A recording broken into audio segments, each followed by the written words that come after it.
Vamos con el capítulo 3 del Bhagavad Gita. Antes voy a leer dos párrafos de la introducción que hace Gandhi al Bhagavad Gita.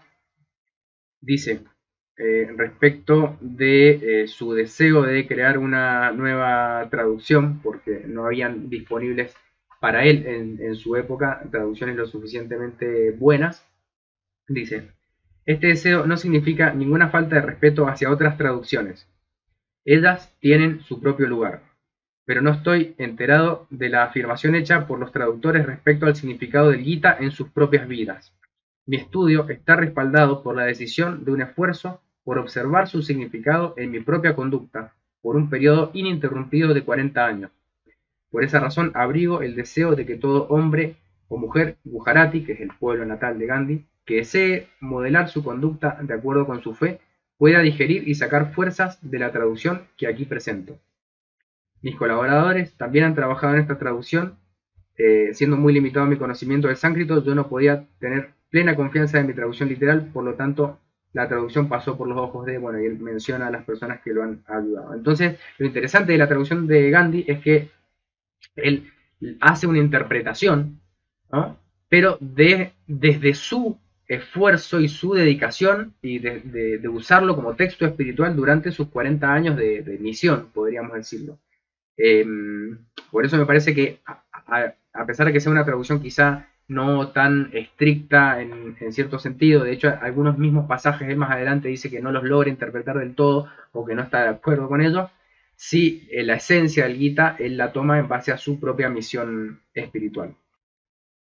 Bueno, vamos con el capítulo 3 del Bhagavad Gita según Gandhi. Él hace una breve presentación que dice: puede decirse que este capítulo es la clave para la comprensión del Gita.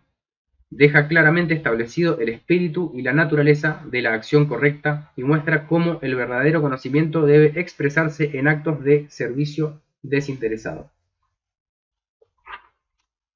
Continuando con el diálogo, entonces, entre Arjuna y Krishna, dijo Arjuna: si tú sostienes que la actitud de desapego es superior a la acción, ¿por qué entonces me empujas a esta terrible acción? Pareces confundir mi entendimiento con intrincadas palabras, por lo tanto, dime con toda certeza dónde está mi salvación.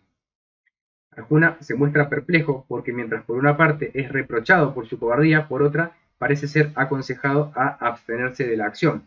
Pero en realidad no es así, como se verá en los siguientes versos, aclara Gandhi.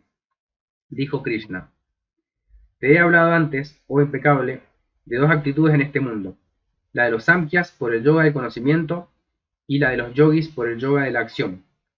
El hombre jamás se libera de la acción por no emprenderla, ni alcanza tal liberación por la mera renuncia a la acción. Acá hay una nota que dice: liberarse de la acción es liberarse de la esclavitud de las acciones. Esta liberación no se alcanza por la cesación de toda actividad, además de que esta inactividad es imposible debido a la naturaleza misma de las cosas. ¿Cómo puede alcanzarse entonces? Los versos siguientes dan la explicación. Dice entonces: porque nada puede permanecer inactivo ni por un momento. Todo es impulsado por la acción de la fuerza de las tres gunas inherentes en Prakriti. Acá, como definición, es importante hacer Prakriti hace referencia a lo manifestado o la materia. Según la filosofía Samkhya, todo cuanto existe puede ser reducido a dos principios fundamentales: espíritu, Purusha, y materia, Prakriti. Estas dos categorías de la existencia son eternas, increadas. Purusha es el principio consciente, inactivo. Prakriti es inconsciente, aunque es el principio activo de toda manifestación. Prakriti, la materia, está constituida por tres sustancias elementales: sattva, rajas y tamas. Son las gunas, elementos inseparables que se combinan en diferentes proporciones para formar los objetos materiales. Sattva corresponde al principio de la inteligencia, rajas al principio de la energía, tamas al principio de la masa o inercia. Las tres gunas están siempre en actividad, cada una tratando de predominar sobre las otras. La naturaleza de las cosas es determinada por el predominio de una u otra de las gunas. Continuando con el texto dice: el que refrena los órganos de la acción, pero cuya mente permanece en los objetos de los sentidos, completamente engañado, ese es un hipócrita. Dice Gandhi, el hombre que refrena su lengua, pero mentalmente reniega de otro es un hipócrita. Pero esto no quiere decir que debamos dar rienda suelta a los órganos de la acción, en tanto que la mente puede ser controlada. El control físico debe ser enteramente autoimpuesto y no superpuesto desde afuera, como ser en el caso del miedo. Este verso se refiere al hombre que refrena su cuerpo porque no puede dejar de hacerlo, pero que da rienda suelta a la mente, y si pudiera dar rienda suelta al cuerpo también lo haría. El verso siguiente pone las cosas a la inversa. Dice, pero aquel, oh Arjuna, que manteniendo todos sus sentidos bajo control, se entrega al yoga de la acción sin apego, tal hombre es superior. Y dice Gandhi, la mente y el cuerpo deben marchar de acuerdo. Aún manteniendo controlada la mente, el cuerpo estará activo de una manera u otra. Pero aquel cuya mente está verdaderamente controlada, cerrará sus oídos, por ejemplo, a las conversaciones indignas y los abrirá solamente para escuchar las alabanzas a Dios o a los hombres de bien. No tendrá deleite en los placeres sensuales y se mantendrá siempre ocupado en actividades que ennoblezcan su alma. Ese es el sendero de la acción. Karma Yoga es el medio de liberar al alma de la esclavitud del cuerpo, y en él no hay lugar para la satisfacción de los deseos. Continúa el texto, dice, cumple el deber que te corresponde, porque la acción es superior a la inactividad. Ni aun la vida normal sería posible en la inacción. Este mundo de los hombres está sujeto a la esclavitud de las acciones, excepto de aquellas que se hacen como sacrificio. Con este fin, ejecuta las acciones sin apego. Acá acción como sacrificio, dice Gandhi, quiere decir los actos de servicio desinteresado dedicados a la divinidad. Continúa. Junto con el sacrificio, yajna, el Señor creó la humanidad diciendo, por medio de esto os multiplicaréis, que esto sea para vosotros el dador de todos vuestros deseos. Con esto podréis complacer a los dioses y ellos os complacerán a vosotros. Así, complaciéndoos unos a otros, podéis obtener el mayor bien. Halagados por los sacrificios, los dioses os darán los dones deseados. El que goza de los dones sin ofrecer nada por ellos es un verdadero ladrón. Acá el comentario de Gandhi respecto al término dioses debe ser tomado como significando toda la creación de Dios. El servicio a todos los seres creados es el servicio a los dioses y esto es el sacrificio. Yajna, sacrificio, es una palabra plena de belleza y de poder. Por tanto, con el aumento del conocimiento y de la experiencia y con el cambio de los tiempos, su significado puede crecer y cambiar.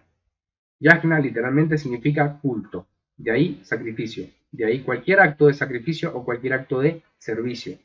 Y en este sentido cada época puede y debe tener su propio yajna particular, porque la humanidad vive por medio de yajna o sacrificio. Yajna significa un acto dirigido al bienestar de otros, hecho sin recibir o desear una recompensa por él, ya sea una recompensa material o espiritual. El término acto debe ser tomado en su más amplio significado e incluir pensamiento y palabra, y el término otros debe incluir no solamente a la humanidad, sino a todos los seres vivos. Por lo tanto, no será yajna sacrificar animales ni aun con la intención de servir a la humanidad. Dice, el mundo no puede sustituir ni por un momento, no puede subsistir ni por un momento sin yajna en ese sentido, y por lo tanto el Gita, después de haberse ocupado de la verdadera sabiduría en el segundo capítulo, trata en el tercero de los medios de obtenerla, y declara que yajna vino con la creación misma. Este cuerpo nos ha sido dado solamente para que podamos servir a toda la creación con él. Y así, dice el Gita, el que come sin ofrecer yajna, come alimento robado. Te ganarás el pan con el sudor de tu frente, dice la Biblia. Los sacrificios pueden ser de muchas clases. Uno de ellos podría ser ganarse el pan. Si todos trabajaran para obtener un sustento y no más, habría bastante alimento y bastante ocio para todos. Entonces no habría gritos de superpoblación ni enfermedades, ni la miseria que vemos a nuestro alrededor. Tal trabajo sería la más alta forma de sacrificio. Los hombres podrán hacer, sin duda, muchas otras cosas, ya sea con sus cuerpos o con sus mentes, pero todo debería ser un trabajo de amor por el bienestar común. ¿Acaso no pueden los hombres ganarse su pan con el trabajo intelectual? No, dice, las necesidades del cuerpo deben ser suministradas por el cuerpo. Dada al César lo que es del César, tal vez pueda ser aplicado acá, dice Gandhi. Continuando con el texto, dice, el hombre recto que come los restos del sacrificio está libre de todo pecado, pero el malvado que cocina solamente para sí mismo come del pecado. Del alimento surge la vida y de la lluvia nace el alimento. Del sacrificio viene la lluvia y el sacrificio es el resultado de la acción. Aquí está expresada la teoría del trabajo corporal llamado por Tolstoy trabajo por el pan, que se convierta en yajna o sacrificio cuando es ejecutado inegoístamente para otros. La lluvia no proviene de funciones intelectuales, sino del mero trabajo corporal. Es un hecho bien establecido que la lluvia cesa cuando los bosques son despojados de los árboles y la lluvia es atraída cuando se plantan árboles. El volumen de agua caída aumenta con el aumento de la vegetación. ¿Quién puede saber todos los malos efectos morales y físicos del cese del trabajo corporal? Dice Gandhi. Continúa el texto y dice, sabe que la acción surge de Brahman y Brahman de lo absoluto. De aquí que Brahman, que todo lo compenetra, está firmemente establecido en el sacrificio. El que no sigue la rueda así puesta en movimiento aquí abajo, viviendo en pecado y saciando sus deseos, ese hombre o parta vive en vano. Pero el hombre que se deleita en Atman, el alma, está contento en Atman y está satisfecho solamente en Atman, para él las acciones no existen. Para él no hay interés alguno en las cosas hechas ni en las que no se han hecho, ni necesita él depender de nada con fines personales. Por lo tanto, ejecuta siempre sin apego el trabajo que debes hacer, porque realizando las acciones sin apego, el hombre alcanza lo supremo. Porque solamente por medio de la acción, Janaka, que es un rey filósofo de la antigüedad, que era símbolo de la perfecta autorrealización, junto con la incesante actividad en el mundo, reinaba sin interés egoísta y sin el sentido personal de ser él un rey, es la nota al pie. Janaka y otros alcanzaron la perfección. Aún para servir de guía a la humanidad debes actuar. Lo que hace el hombre superior es hecho también por los otros hombres. El ejemplo dado por él es seguido por el mundo. Para mí no hay nada que yo deba hacer en los tres mundos, nada digno de obtener que yo no haya obtenido ya. Sin embargo, siempre actúo. Comenta Gandhi, dice. A veces surge la objeción de que, siendo Dios un ser impersonal, no es probable que realice ninguna actividad física y que a lo más se le puede suponer una actividad mental. Esto no es correcto, porque el incesante movimiento del sol, la luna, la tierra, etc., significa Dios en acción. Esta no es actividad mental, sino física. Aunque Dios es impersonal y no tiene forma, Él actúa como si tuviera forma y cuerpo, de manera que aun cuando Él está siempre en actividad, está libre de las acciones, no es afectado por la acción. Lo que debemos tener presente es que así como todos los movimientos y procesos de la naturaleza son mecanismos, pero guiados por la inteligencia o voluntad divina, también el hombre debe reducir su conducta diaria a una regularidad y precisión mecánica, pero debe hacerlo inteligentemente. El mérito del hombre consiste en observar la guía divina tras todos estos procesos en una inteligente imitación de ella, en lugar de poner énfasis en el aspecto mecánico y reducirse a un autómata. Uno tiene que separar su alma, apartarse del apego a los frutos de toda acción, y entonces no solamente tendrá asegurada una precisión mecánica, sino seguridad contra todo desgaste. Actuando así, el hombre permanece lozano hasta el fin de sus días. Su cuerpo perecerá a su debido tiempo, pero su alma permanecerá siempre joven y sin arrugas. Dice el texto. Porque si yo no permaneciera siempre activo, siempre despierto, los hombres seguirían mi camino por todas partes. Si yo no ejecutara mi tarea, estos mundos serían destruidos. Yo sería la causa del caos y del fin de la humanidad. Tal como el ignorante ejecuta todas las acciones con apego, también el sabio debe actuar, pero con desapego, por el bienestar de la humanidad. El sabio no debe confundir la mente de los ignorantes que están atados a la acción. Más bien, él debe ejecutar las acciones con desapego y así estimularlos para que hagan lo mismo. Toda acción es hecha enteramente por las gunas de Prakriti. El hombre engañado por el sentido del yo piensa, yo soy el hacedor. Pero aquel que comprende la verdad de las gunas y sus diversas actividades sabe que son las gunas las que operan unas sobre las otras. Él no pretende ser el hacedor. Dice Gandhi. Tal como el respirar pestañear y otros procesos similares son automáticos y el hombre no pretende tener influencia sobre ellos, siendo consciente de estos procesos solamente cuando la enfermedad u otra causa los detiene.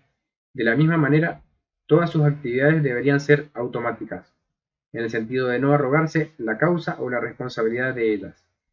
Un hombre caritativo ni siquiera sabe que está haciendo actos de caridad. Está en su naturaleza el hacerlos, no puede evitarlo. Este desapego solo puede provenir de un esfuerzo incansable y de la gracia de lo divino. Continúa el texto y dice: engañados por las gunas de Prakriti, los hombres están atados a la actividad de las gunas. El que sabe la verdad de las cosas no debe confundir a los de poco entendimiento que aún no poseen el conocimiento. Dirige todos tus actos hacia mí con tu mente fija en el Atman, sin ningún pensamiento en los frutos de la acción, ni sentido de lo mío. Líbrate del temor y combate. Dice Gandhi: el que conoce el Atman, que habita en su cuerpo, y lo realiza como una parte del Atman supremo, dedicará todo a él, tal como un fiel sirviente actúa como la sombra de su amo, y le dedica todo lo que hace, porque el amo es el verdadero hacedor, el sirviente no es más que el instrumento.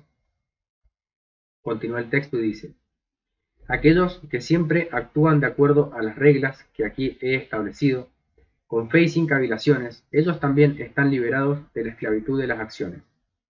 Pero aquellos que critican las reglas y rehúsan conformarse a ellas son necios, muertos para todo conocimiento. Sabe que ellos están condenados. Aún el hombre sabio que actúa de acuerdo a su naturaleza, todas las criaturas siguen su propia naturaleza. ¿De qué sirve reprimirla? Dice Gandhi: esto no contradice las enseñanzas del capítulo 2. El autocontrol es el medio de la salvación. Las energías del hombre deben ser dirigidas a obtener un completo autocontrol hasta el fin de sus días, pero si no lo logra, tampoco la represión le ayudará. Este verso no descarta el control, sino que explica que la naturaleza prevalece. Pero el que se justifica diciendo, no puedo hacer esto, no está en mi naturaleza, ese interpreta mal este verso. La verdad es que no conocemos nuestra naturaleza, pues los hábitos no son la naturaleza. Progreso, no decadencia, ascenso y no descenso, es la naturaleza del alma y por lo tanto toda amenaza de decadencia o descenso debe ser resistida. Este verso siguiente aclara esto muy bien y dice: cada sentido tiene sus atracciones y repulsiones hacia los objetos. El hombre no debe caer bajo el dominio de estos porque son sus enemigos. Comenta Gandhi: oír, por ejemplo, es el objeto de los oídos y estos pueden sentir inclinación a escuchar ciertas cosas y no otras. El hombre no debe permitirse ser arrastrado por estas simpatías y antipatías, sino que debe decidir por sí mismo lo que es conducente a su crecimiento, siendo su meta última alcanzar el estado más allá de la felicidad y de la desgracia. Y continúa, dice: es mejor cumplir el propio deber, aunque sea sin méritos, que el deber de otro, aunque sea perfecto. Es mejor morir cumpliendo su propio deber, es peligroso seguir el deber de otro. Comenta Gandhi: el deber de un hombre puede ser servir a la comunidad trabajando como un barredor, o el de otro puede ser trabajar como un contador. El trabajo de un contador puede parecer más atrayente, pero esto no debe apartar al barredor de su trabajo. Si él se deja arrastrar, se perderá él mismo y pondrá a la comunidad en peligro. El trabajo del hombre será juzgado por la divinidad según el espíritu en que es realizado y no por la naturaleza del trabajo, lo que no hace ninguna diferencia. El que actúa con un espíritu de dedicación se prepara para la salvación. Dice Arjuna: ¿qué es lo que empuja al hombre hacia el mal, oh Krishna, aún contra su voluntad, como si fuera obligado por fuerza? Y dice Krishna: es el deseo, es la ira, nacido de la guna rayas, que es la gran devoradora, la más pecadora. Conócela como enemiga del hombre aquí. Tal como la llama es oscurecida por el humo, el espejo por el polvo y el embrión por el apnios, así el conocimiento es oscurecido por el deseo. El conocimiento es oscurecido por el eterno enemigo del sabio, que en la forma de deseo es un fuego insaciable. Se dice que los sentidos, la mente y la razón son su asiento. Por medio de estos oscurece el conocimiento y entorpece al hombre.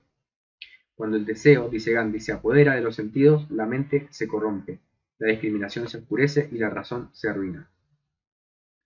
Por lo tanto, continúa el texto, primero controla los sentidos y después líbrate de este pecador, destructor del conocimiento y de la discriminación. Se dice que los sentidos son superiores al cuerpo, la mente es superior a los sentidos, la razón es superior a la mente, pero aún superior a la razón es él, el Atman. Así, considerando que él es superior a la razón y controlando el ser por el ser alma, el Atman, destruye a este enemigo, el deseo, tan difícil de dominar. Comenta Gandhi, cuando el hombre realiza su ser, su mente estará bajo su control y no dominada por los sentidos. Y cuando se ha conquistado la mente, ¿qué poder tiene el deseo? Por cierto, que es un enemigo sutil, pero una vez que los sentidos, la mente y la razón están bajo su control, el ser supremo, el deseo se extingue. Así termina el tercer capítulo titulado El yoga de la acción, en el diálogo entre Krishna y Arjuna sobre la ciencia del yoga como parte del conocimiento de Brahman en el Upanishad llamado el Bhagavad Gita.